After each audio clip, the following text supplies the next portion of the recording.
new study from NC State University is examining alternatives to the toxic chemicals in firefighting gear. An effort to limit risks after firefighting chemicals were linked to cancer.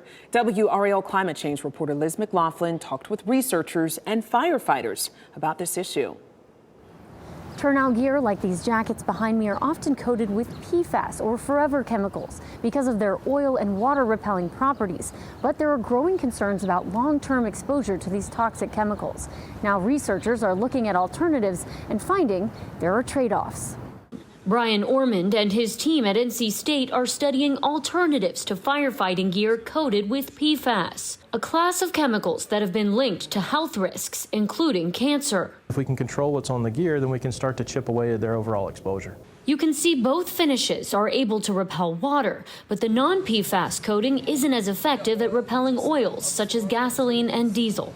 And when researchers put the fabrics in a vertical flame test, the oil that had soaked into the non-PFAS fabric burned off. So it's this managing of expectations of what you expect the protective clothing or other product to do, because having these chemicals end up in the environment and in the bodies of everybody is just not an acceptable alternative. Raleigh Battalion Chief Keith Wilder says the issue of PFAS exposure has been a topic of discussion in recent years.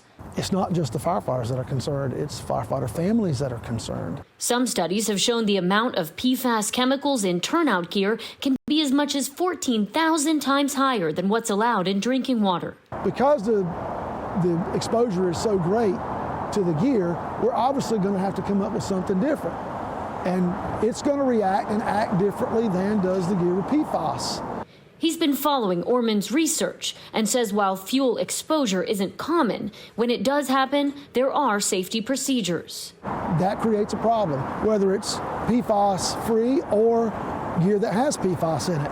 That gear still needs to be decontaminated before it's used again in a structure fire. But officials and researchers agree. Transitioning to any new equipment will come with new training, too.